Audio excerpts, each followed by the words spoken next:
$10 namaste where you must live and learn so you do not get burned. I know. It's been a minute. It's been way too long. I've missed you like crazy, but life happens. And so I've taken these months to regroup, reset. The new year's coming. And so I'm back. I will definitely give you at least one or two more before the year is out. I promise. So here we go.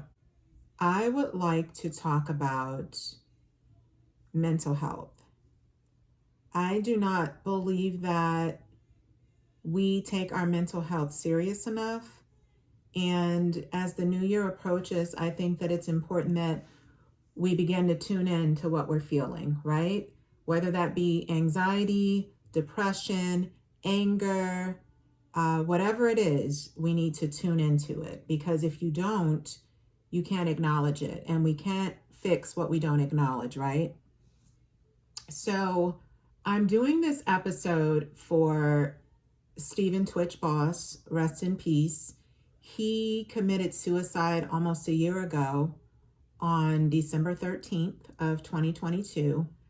And from the outside looking in, many of us didn't know about Twitch's mental health issues.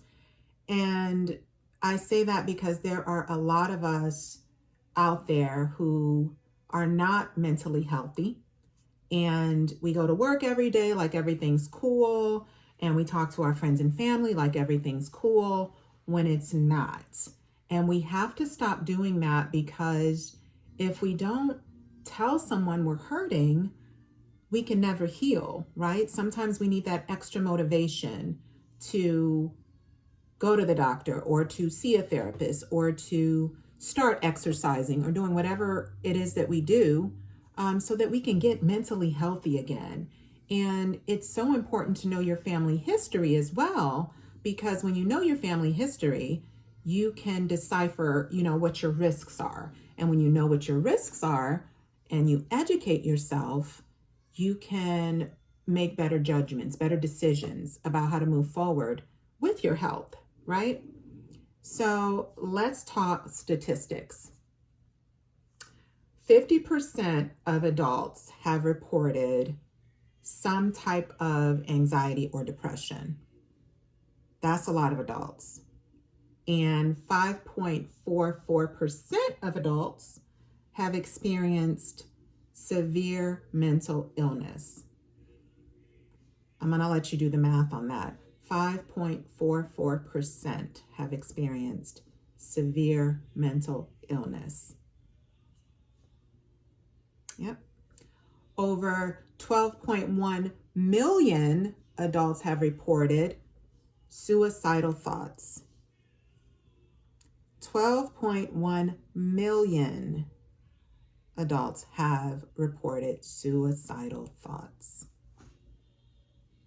Can you imagine how many suicidal thoughts Twitch might have had before he decided to just go ahead and take his life? When I heard the news about Twitch,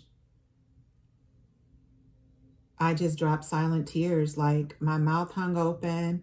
I remember where I was. I remember what I was doing. I was at work, and I was at the front desk with my coworker, and she told me the news, and I was just like, wait, what? Like, I had to hear it over and over again. I had to look it up. I still can't believe it.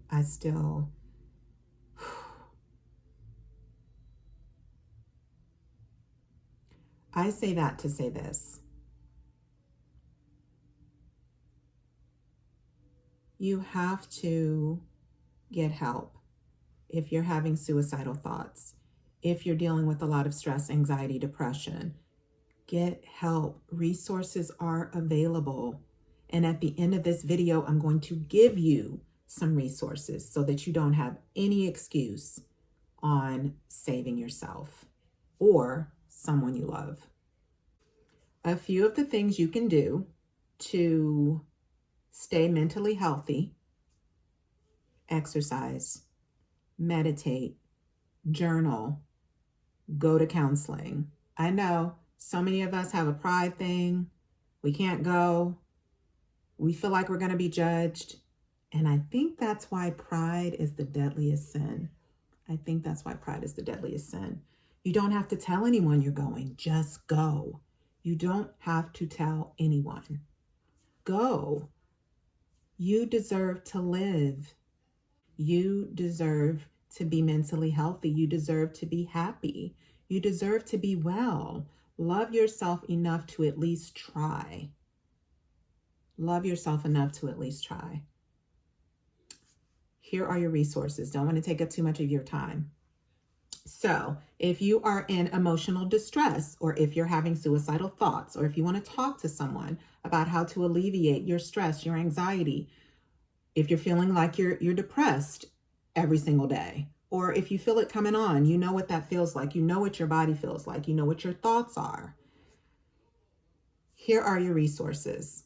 I challenge you to use them or give them, pass them along to someone you love, someone you know that may be experiencing symptoms of stress or anxiety or depression. And you know what? Stress is a part of life, but when you combine stress with anxiety, with depression, it's just not a good combination. And that's why I'm putting stress in there, because you're just adding the weight. You're just adding the weight. And when you add the weight, it becomes easier to experience those suicidal thoughts. I'm not a doctor, but I'm very knowledgeable about what it is that you need to do, or we need to do as a nation to be mentally and physically healthy. So stay tuned for some resources, subscribe, and wait. Namaste. I hope you have a fierce day. Ciao.